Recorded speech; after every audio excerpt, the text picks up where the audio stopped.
Hello everyone, Chief Canuck here with a breakdown of Hunt the Truth, Episode 7, Who's Listening? The episode begins 3 days after Petra and Ray visited Ben. Benjamin is now repeatedly trying to get in contact with Mashak, only to be duped by rather annoying voicemail greeting messages. Mashak is MIA and FERO never showed up, even though Mashak told Ben that she wanted to meet with him. Then surprisingly, Ray called Ben wanting to meet up and offer some new information. Ray had turned up additional military records on Jacob Walker.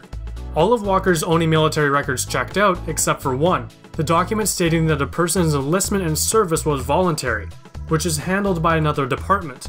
The process is so automatic that when Ray's guy pulled the records, it was the first request by a human in 50 years.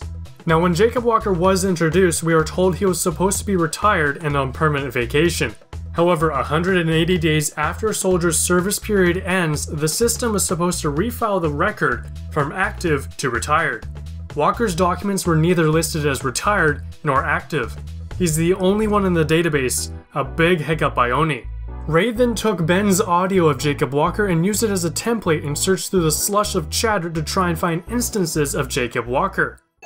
Get ready to take back the road, Ganymede. This is your chance to be one of the first on the planet to have your very own hog.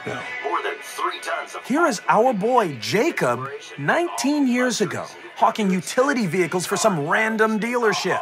Oh my God. It's a commercial? Yeah.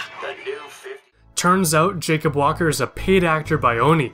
So there Jacob was, selling hogs on Ganymede when other records stated he was supposed to be on the other side of human space. He was a total fake.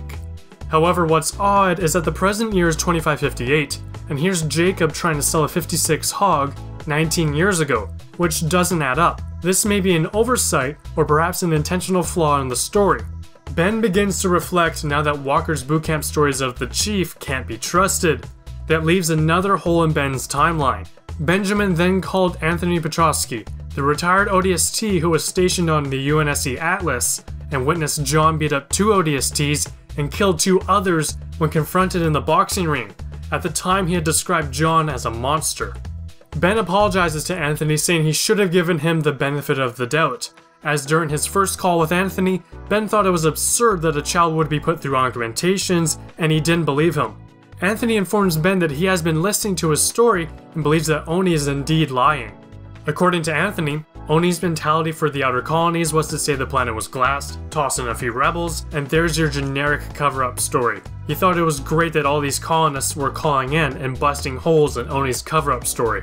Ben wanted to ask him about the Spartan Program, a question he himself had been avoiding for years, due to the dark cloud around its origins. Civilians knew nothing, but soldiers would whisper about it.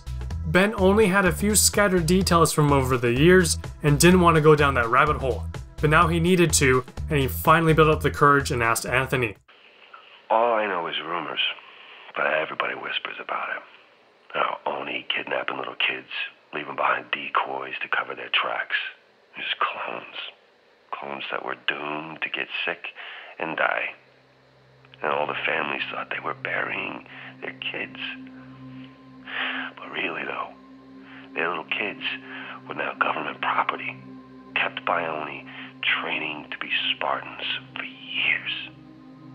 And then, when they're barely like teenagers, they start biologically augmenting them, which is just a fancy way of saying they tore the kids to pieces and rebuilt them with tech.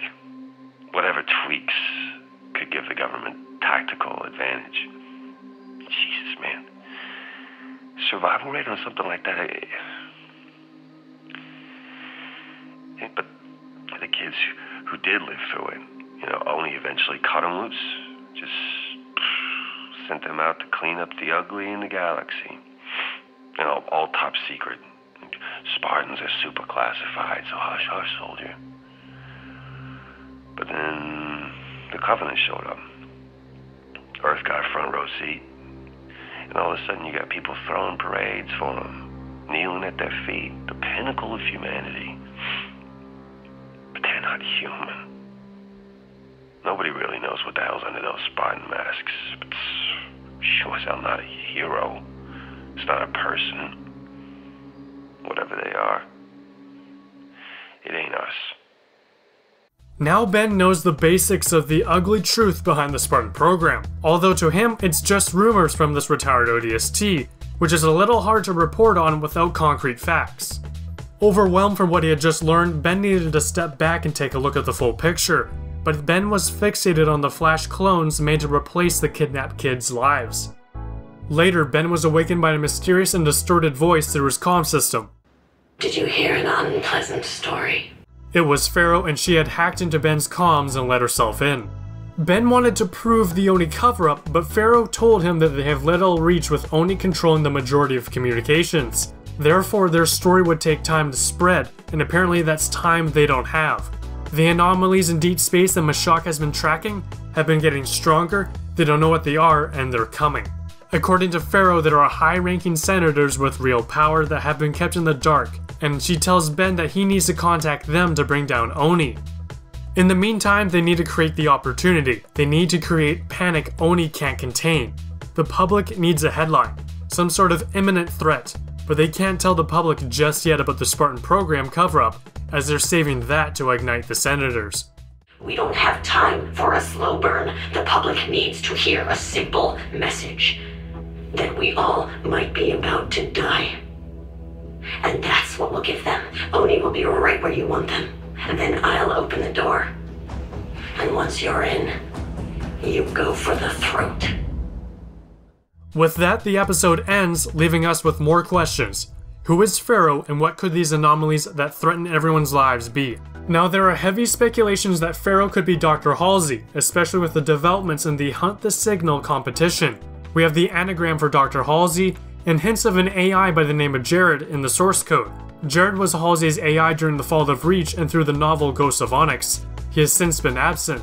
Also, they intentionally added Morse code in episode 6 when FERO was first mentioned, which led us to the video with the Dr. Halsey anagram. Now, just to clarify, the Hunt the Truth story takes place in the year 2558. We know this from episode 2 when Ben finds the death record of John's clone at age 6 and states that he died 41 years ago.